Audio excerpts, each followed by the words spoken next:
ఈ వార్తలు మీకు అందిస్తున్నది తెలంగాణ రిపోర్టర్ న్యూస్ ఛానల్. ఈ 2 వారాలు ఓపిక పట్టండి. తమ అనుచరులతో చర్చిస్తా. కేసీఆర్ ఆలోచనల మేరకు రాష్ట్ర భవిష్యత్తు కోసం కలిసి పనిచేస్తా. మాజీ మంత్రి జీవన్ రెడ్డి.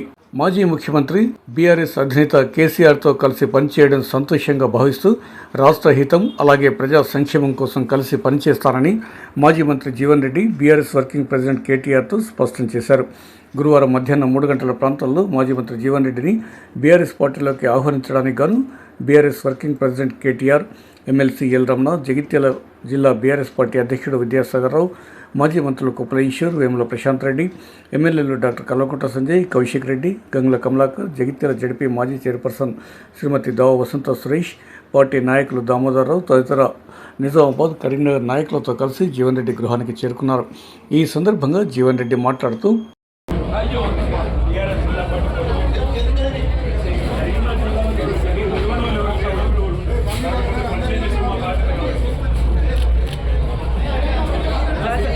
భారత రాష్ట్ర సమితి అధ్యక్షులైనటువంటి కేసీఆర్ గారి ఆధ్వర్యంలో వారి యొక్క ఆలోచన సూచన మేరకు బీఆర్ఎస్ పార్టీ కార్యనిర్వాహక అధ్యక్షులు మిత్రులు కేటీఆర్ గారు ఏదైతుందో జిల్లా చెందినటువంటి అంటే ఉమ్మడి కరీంనగర్ జిల్లా చెందినటువంటి అందరూ కూడా నాకు పూర్వ సహచరులే.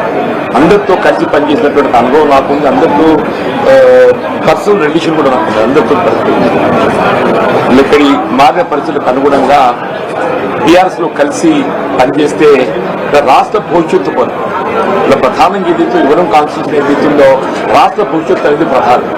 రాష్ట్ర భవిష్యత్తు కొరకు ఏదైతుందో మనం పాటుపడుతున్నటువంటి అవకాశం మరి వారు నాకు కల్పించడానికి ముందుకు వచ్చినందుకు నేను వారికి హృదయపూర్వకంగా ధన్యవాదాలు చెప్తాను. చెప్పండి, నేను వాస్తవంగా ఏదైతుందో 25 మార్చ్ నేను కాంగ్రెస్ పార్టీ నుండి రాజీనామా చేయాలని చెప్పని నిర్ణయం తీసుకున్న నాడు కొత్త భావోద్వేగానికి గురి కావడం జరిగింది.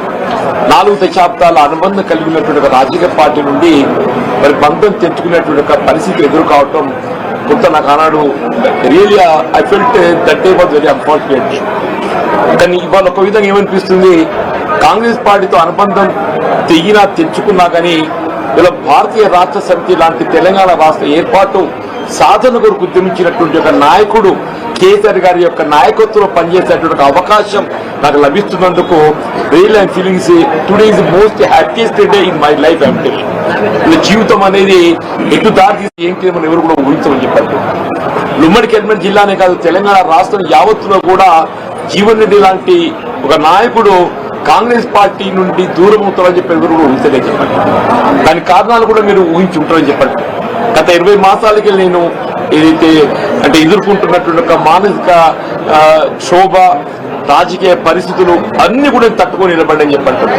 అయినప్పటికీ కూడా ఏదైతున్నదో ఇవాళ నేను తట్టుకొని నిలబడ్డా, కానీ రాష్ట్ర భవిష్యత్తు కూడా ప్రధానం అని చెప్పంటున్నాను.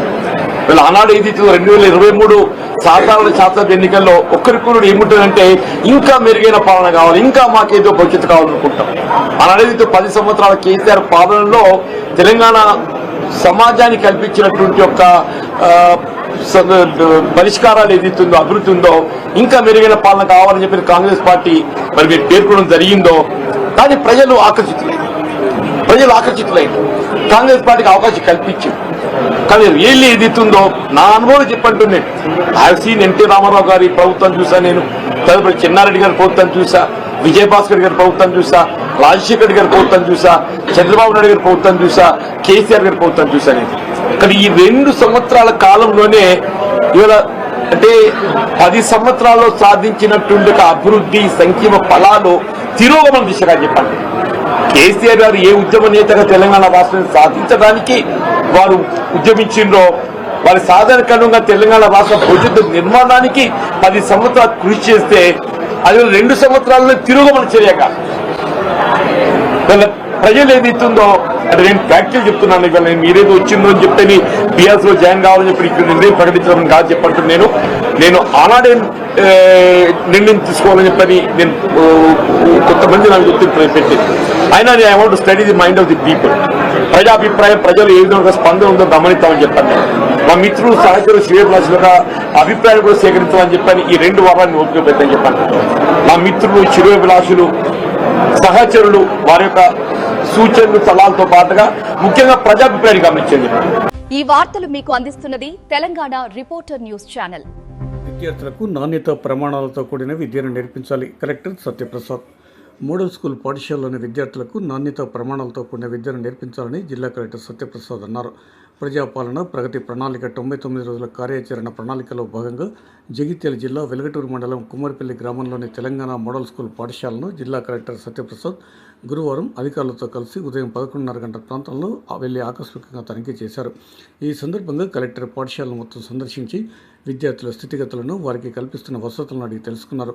అలాగే విద్యా ప్రమాణాలు, మౌలిక సదుపాయాల తీరును కలెక్టర్ క్షేత్రస్థాయిలో పరిశీలించారు.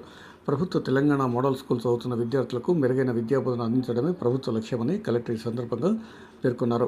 పాఠశాలలోని ప్రతి విద్యార్థిపై ప్రత్యేక దృష్టి సారించాలని, సర్కారు బడుల్లో క్వాలిఫైడ్ ఉపాధ్యాయులు పనిచేస్తున్నారని, భావితరాలకు అవసరమైన విద్యాబోధన చేయడం జరుగుతుందని వివరించారు.